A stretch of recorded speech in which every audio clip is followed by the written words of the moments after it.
वह विधानसभा चुनाव के नतीजों को लेकर बीएसपी अध्यक्ष मायावती ने प्रेस कॉन्फ्रेंस की है। कहा, यूपी चुनाव में जो परिणाम आए हैं उससे हताश होने की जरूरत नहीं है। हम बाबा साहब अंबेडकर के दिखाए रास्ते पर समाज के लोगों को साथ लेकर लड़ाई रहेंगे। बीएसपी की उम्मीद के विपरीत जो नतीजे आए हैं तो उससे घबराकर व निराश होकर पार्टी के लोगों को कतई भी टूटना नहीं है, बल्कि उसके सही कारणों को समझकर व उनसे बहुत कुछ सबक सीखकर अब हमें अपनी पार्टी व मूवमेंट को फिर से आगे बढ़ाना है तथा आगे चलकर सत्ता में भी ज़रूर आना है। तभी फिर यहाँ गरीब, असहाय, दुखी, पीड़ित व कमज़ोर वर्गों के लोगों का सही से भला हो सकता है। उत्तर प्रदेश में हुई हार को लेकर भी मायावती ने कहा कि अगर दलित और मुस्लिम एक होकर बीएसपी के पक्ष में वोट करते तो पश्चिम बंगाल की तरह ही चौंकाने वाले परिणाम आ सकते थे। समाजवादी पार्टी बीजेपी को रोकने में सक्षम नहीं है। भाजपा के अति आक्रामक मुस्लिम विरोधी चुनाव प्रचार से मुस्लिम समाज ने एक तरफा तौर पर सपा को ही अपना वोट दे दिया तथा इससे फिर बाकी भाजपा विरोधी हिंदू लोग भी बसपा में नहीं आए। और यदि ये सभी लोग इन अफवाहों का शिकार ना हुए होते तो फिर यूपी का चुनाव परिणाम कतई भी ऐसा नहीं होता जैसा कि हुआ है। और अब समय बीत जाने के बाद ये लोग दोबारा से ज़रूर पछताएंगे। लेकिन इससे ये स्पष्ट है कि मुस्लिम समाज का वोट यदि दलित समाज के साथ मिल जाता, जैसा कि बंगाल के चुनाव में टीएमसी के साथ मिलकर भाजपा को धराशायी करने का चमत्कार परिणाम दिया था, तो फिर वैसे ही परिणाम यहाँ भी दोहराए जा सकते थे। वाराणसी में बीजेपी ने एक बार फिर से क्लीन स्वीप किया है, जिसके बाद यहां बीजेपी समर्थक खुशी में डूबे हुए हैं और गीत के जरिए जश्न मना रहे हैं। देखिए हमारे संवाददाता सुशांत मुखर्जी की ये रिपोर्ट। जीत की खुमारी वाराणसी में लगातार बढ़ती जा रही है बीजेपी की, और ऐसे में अमलेश और केडी ने कुछ गीत भी बनाए हुए हैं। अमलेश, क्या गीत है?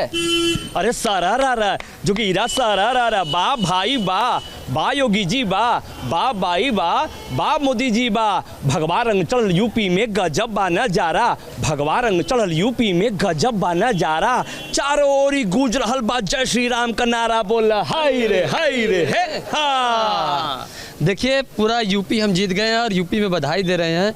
अरे और खास दक्षिणी का जो मामला चला था, अरे नीलकंठ भैया जीत गए हैं और काशी में चर्चा हो गया, देंगे बधाई खिला के मिठाई, घर घर में ये चर्चा हो गया, देंगे बधाई खिला के मिठाई, घर घर में ये चर्चा हो गया। और बुलडोजर बाबा का भी मिठाई आ रहा है और बुलडोजर के आगे साइकिल टाइट फिस हो गई है। तो राजनीति अब खत्म हो गई है, नतीजे आ चुके हैं, सियासत बेहद गर्म हुई और उसके बाद चुनावी नतीजे आए और अब भाजपा की खुशी की लहर खासतौर पर प्रधानमंत्री के संसदीय क्षेत्र काशी में लगातार बढ़ती हुई देखी जा रही है।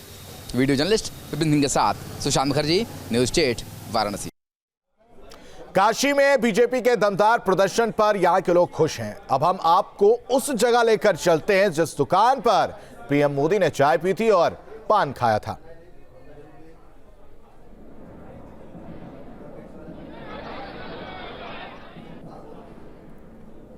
प्रधानमंत्री ने वाराणसी में ऐसा रोड शो किया और उसके बाद जहां पर मैं बैठा हूं, ये वही पप्पू की चाय की दुकान है।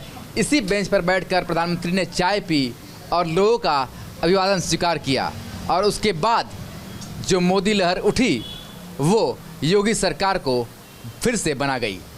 हमारे साथ फिर वो 80 की अड़ी है। अब इनसे बात करेंगे। चुनाव के पहले बहुत बात किया, अब चुनाव के बाद पूछेंगे कि अब क्या है। ये बताइए कि बहुत हुआ यूपी में, का बा अब का बा? अब जौन बा वो कब्बो नहीं रहल। अब तो सब ऐसन रही कि जौनो 10 साल तक कोनो बातें नहीं बा। अब खाली बाबा कहे से कि अभी योगी जी में शक्ति है, अभी 2 रिजिम और चलेंगे। क्या लगता है प्रधानमंत्री ने इस अड़ी से ऐसी चाय पी कि उसका जायका ही बदल गया पूरे उत्तर प्रदेश में सियासत का, और भारतीय जनता पार्टी सीधे बहुमत से बहुत ऊपर तक चली गई। ये बाबा विश्वनाथ की कृपा है और उनकी नगरी है जो सदैव प्रधानमंत्री मोदी जी के ऊपर बनी रहेगी। और हम काशीवासी यही बाबा से प्रार्थना करते हैं कि वो दीर्घायु हो और यशस्वी रहें, और काशी का नेतृत्व वो हमेशा करते रहें अपने संसदीय क्षेत्र से। और उनकी जो है कि जनता उनकी बहुत आभारी है जो उन्होंने काशी के लिए विकास किया है, और उनके विधायक लोग भी यहाँ पे अच्छे हैं। और यही हमारी कामना है कि आगे भविष्य में भी भारतीय जनता पार्टी बनारस से विजयी होती है। तो आप कामना करते हैं क्यों भैया? आपको लगता है कि प्रधानमंत्री ने अड़ी पर चाय पी, पान खाया, इससे जनता में बहुत प्रभाव पड़ा इसका?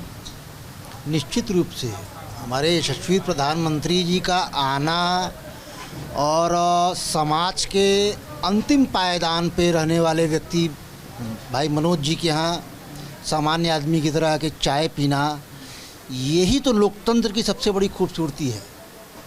आपके चैनल के माध्यम से मैं विरोधियों को ये संदेश देना चाहता हूँ, कुछ सीखें, मोदी जी से कुछ सीखें।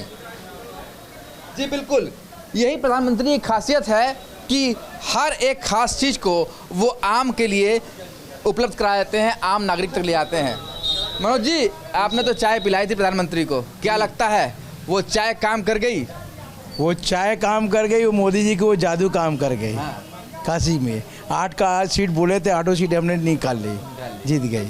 तो क्या लगता है कि मोदी जी का रोड शो, चाय पीना, पान खाना सब जनता के दिल में उतर गया? दिल में तो उतर गया। काशी को वो अपने हाथ में ले लिया, काशी को इस तरीके से चाय उन्होंने जिसे आम जनता लोग पीते हैं, इस तरीके से वो आके यहाँ ब्रेंच पे बैठ के चाय मेरे साथ पिए, उनको चाय अच्छी लगी और बोले एक चाय मनोज हमको और दो, तो वो एक चाय और पिए, फिर बाहर पिए। ये हमारे लिए बहुत खुशखबरी की बात है। ऐसा हमको लगा कि हम किसको भगवान को जैसे चाय पिला दिए। मैंने ऐसा लगा उनसे मिलके कि प्रधानमंत्री का रुतबा नहीं बल्कि एक आपके घर का व्यक्ति मिल रहा। एकदम हमको लगा कि जैसे कि घर का मुखिया तो ही है, बाकी देश के सारे मुखिया हैं। हमने उनको इस तरह के चाय पिलाया कि हमको बहुत खुशी हुई। हमको तो इतनी खुशी हो गई थी, कुछ दिन से हम लोगों से बात तक नहीं किए। तो ये खुशी है और इसी खुशी, इसी एहसास को प्रधानमंत्री समझते हैं। अब चलते हैं उस पान की दुकान पर जहां पर बनारसी पान का जायका प्रधानमंत्री ने लिया था। और बाबूजी अभी भी पान बना रहे हैं। बाबूजी, क्या लगता है प्रधानमंत्री जी ने जो पान खाया वो चीज़ें आप लोगों के दिल में उतर गई कि 8 के 8 सीट बीजेपी फिर से ले उड़ी? यार उड़ गई है कि जीत गई पूरी सीटें। पहली बार पान खाए थे।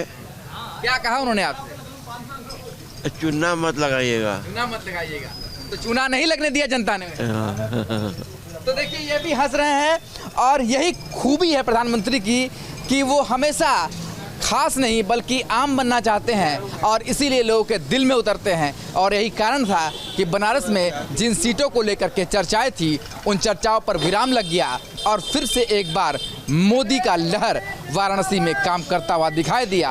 और 2017 की तरह 2022 में भी 8 के 8 सीट वाराणसी की भारतीय जनता पार्टी के खाते में आई, और इसके साथ ही यूपी में पूर्ण बहुमत की सरकार भी बनी। वीडियो जर्नलिस्ट विपिन सिंह के साथ सुशांत मुखर्जी, न्यूज़ स्टेट, वाराणसी।